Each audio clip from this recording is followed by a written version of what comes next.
Hey folks, welcome back to Rotten Reelz Reviews Audio Review. We are up to number 12. Yeah, no, seriously, nobody cares. Okay, so when you come across a title like this, it kind of leaves you in a weird mindset. I mean, with a charming title like Laid to Rest, clearly we're in for a soft-hearted romp, or love's gain and loss, or maybe a graphic slasher film with an unusual plot twist. So strap on your hazmat suits as we wade through this brilliant piece of work. This is Laid to Rest. Now, Laid to Rest is directed and written by Robert Hall. Who at the time in question was only, filmed a short film called Lightning Bug, Laid to Rest, and later it's an astonishing sequel, so guess what? We've already got spoilers. Yeah. Our opening credits what can only be decreed, I guess would be a better description, as seizure-inducing, choppy intros of women, young girls of various ages, screaming as they're being attacked. We also have interspersed cuts of our villain cleaning and prepping his tools that allot his dastardly deeds. Under the score of a bass guitar and a mixing board, because, apparently the modern-day horror film requires some kick and bass. Our sadist goes even so far as to record his kills, so he must be going after dumb white chicks, or so I thought. Turns out that's not really the most prevalent, shockingly enough, in these films of all call. I personally think there's a cloning facility or a breeding farm for these women, but I don't know. So our female lead, Bobby Sue Luther, yes, that is an actual name, as Come As You Are, Deuce Bigalow, European Gigolo, and the infamous Enterprise Season 4 episode where she was decked out as an Orion slave girl. Don't you pretend like you don't know. Our lead wakes up in a casket. And frankly, in my opinion, this would have been a much better intro right up from the start. Darkness, a little bit of light, confusion, So, our girl wakes up, wobbly, confused, flustered, as she flips the casket, which locks must have been made out of wheat thins, as these things pop so quickly and easily. She stumbles around what appears to be a mortuary. So traumatic was her previous experience, she needs to see the numbers 911 before she actually calls it. Looking around, she realizes she's in a morgue and gets momentarily spooked by B-movie horror legend himself, Richard Lynch of Puppets Masters 3, Toulon's Revenge, Necronomicon, Book of the Dead, and Werwolf, just to name a few, who offers to get her out, but is immediately gacked with a sharp object, making him upchuck enough fake blood that he must have been storing it in his cheeks like a squirrel with nuts. I don't know how many blood packs they stuffed away in his mouth, but damn, that spatter was actually kind of impressive, really. The killer snatches the keys from the door, but is clocked with the door by, said girl, who briskly jogs to safety because, if you're that buxom, I wouldn't recommend running without, at the very least, a jogging bra and just some sort of conditioning restraint that won't kill you, but, just saying, the girl must have some lower back issues.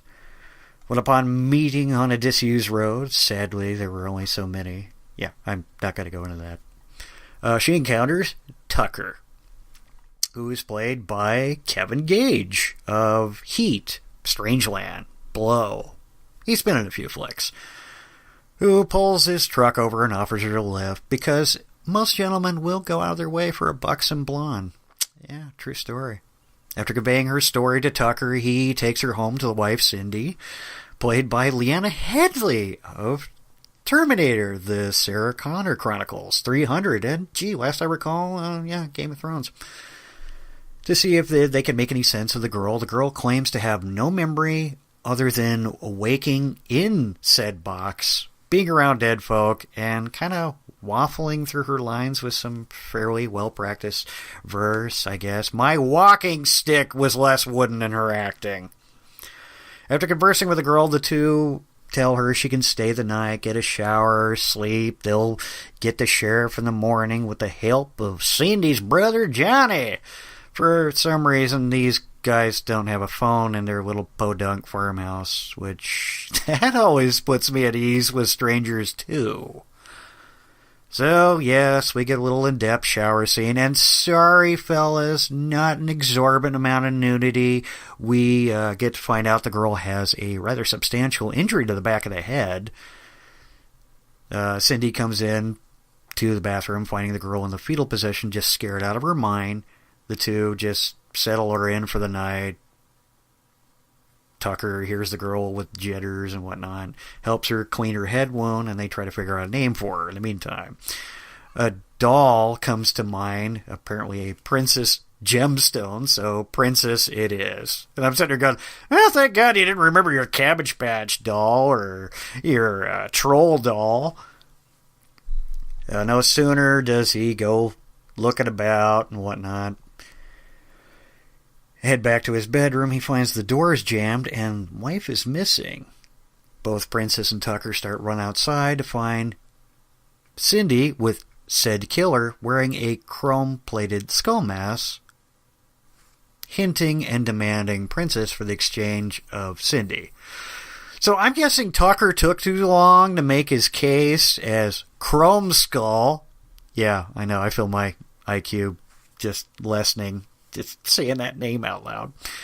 Pins her head to the side of the wall with his customized and heavily modified Bowie knife, and then proceeds to attack Tucker. Tucker breaks a piece of his walking cane off in Chrome Skull's his shoulder, and thus they are allowed enough time to escape. What I found particularly interesting is our serial nut has a shoulder-rigged camera mount on his duds. So he slashes with one arm to catch the action with the other. Brother Johnny, portrayed by Jonathan Sheck of That Thing You Do, The Forsaken, currently Jonah Hex in The Legends of Tomorrow, along with his girlfriend, Jamie, played by Janet Kramer of Click and the remake of Prom Night, shows up at the house. Johnny's convinced Tucker's screwing around on Easter.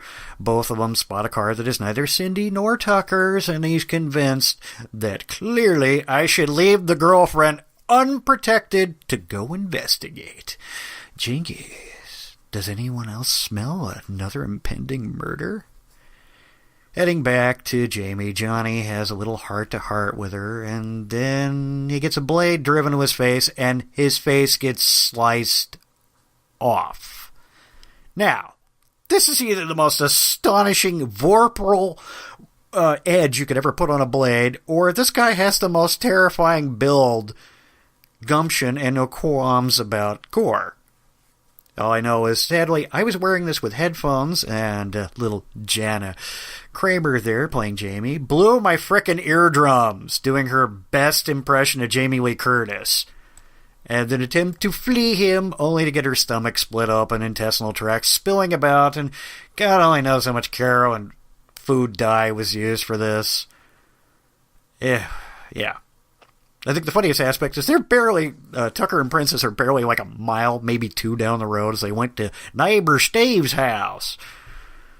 So they could get a hold of the cops, toot sweet. But apparently, Steven only gets his his info with a modem to contact people. Yeah, no landline, cell tower, the hell, they don't even have a frickin' CB. They are slasher bait. So Steven and Tucker spent like maybe 2 minutes pissing through some exposition, trying to figure out about the killer, if anyone knows of him. Lo and behold, the FBI's most wanted list, of which we're not allowed to see a whole lot of, but it gives you enough of a hint, and some cues, as it were, to establish that this killer has been sending videos of more than 31 kills to the cops, the FBI, just to taunt the crap out of them. On this basis, he has left no trace evidence. So, no DNA, no fingerprints. You don't even have a basis of where these videotapes are, as they're just simply that common to purchase because they come from a mini-disc setup. You can buy them outright in packs. So apparently, they didn't even have serial numbers to track it on. I'm just sitting there going, okay, that's a little messed up. So, of course, brilliantly, let's all three go to the sheriff's station. Yeah, your stereotypical camera swivels, dimly lit environment, hand radio blaring in the background. You see blood spatter every otherwhere. Yeah, meanwhile, they find the deputy strung up on the bar, his face mutilated. And lo and behold, the sheriff is not only in the closet, but isn't in the closet. Yeah, I know there's a really horrible joke to add to that, but is actually dead in one of the cells. Yeah, so Shiny Boy just pops out to slash at everyone, only to be, stopped momentarily again by Tucker. Physics and logic are just right out the window. There's the funniest part, though. While they're being attacked, Chrome Skull there moves at the pace of what can only be described as either curdled milk or possibly slower than a Romero zombie. Yeah. And it's just bizarre.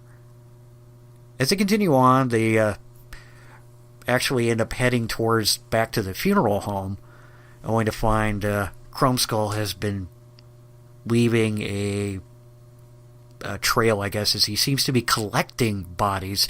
And if you look closely enough, hey, these girls start to look vaguely familiar, if in fact they are in several degrees of decay.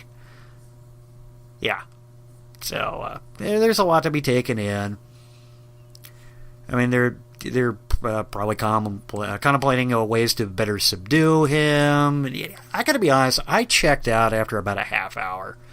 I was really trying to give this the benefit of the doubt. I was really blown away with the gauged and serrated knives that he worked on, followed by the brute strength in question. There was some really nasty gore effects of like being able to lop somebody's head clean off. The gutting process. And all I can say is I was really glad I didn't have lunch when I was watching this. We also have an assortment of home movies to subtly hint to where, in fact, this may have occurred. Some of these even include our young princess. And, I don't know. The smell of putrefied flesh should have, easily made all three of them throw up. Steve, Tucker, and Princess. But I'm actually quite impressed because I myself would have been well into drive heaving at that point. Yeah, so all they get to witness is some of the handiwork this guy's done. Yeah, it's just some really bizarre crap. And I think the funniest aspect is finding the other folks that are allotted to it. Case in point, random kid Tommy. He is played by Thomas Dekker of, again, Terminator, Sarah Connor Chronicles. He's actually done quite a bit of work. But what was so funny is this had all the potential in the world to be an actual good psychological thriller. You could have easily had a character just as obsessed as Nicolas Cage from 8mm, just going through the movies. You just see this huge pile, this like 2 ashtrays full of smoke, 5 or 6 paper cups, a cup of coffee, various stains on his shirt and tie. 5 o'clock shadow is clearly about 3 days old. His eyes are just drawn and they're blackened out to that point of just utter madness until he figures it out. But no. Instead, we went for an exorbitant amount of gore gags just because it could be shown. I don't know. It just basically you had a really clever concept. You got a serial killer with a knowledge of, at the very least, field medical surgery. A guy could do video and sound editing and continuously mess with the minds of law enforcement without leaving a shred of fucking evidence. So, yeah, again, you have a clever premise, and then they just went wackaloo with the gore. So I have no idea why this had to suddenly turn into Hatchet. But I guess we had to appease the gore fanatics. And that's really all I got for this movie. Again, if you guys have any suggestions, some concepts, you want me to sit through a movie, you want me to sit through a TV show, maybe there's a video game I could be looking at, throw me a message in the comments, hit me up on Facebook for Rotten Reelz reviews. Hell, you can also catch me on Rotten Rambling On. And I'm out of here. Take it easy.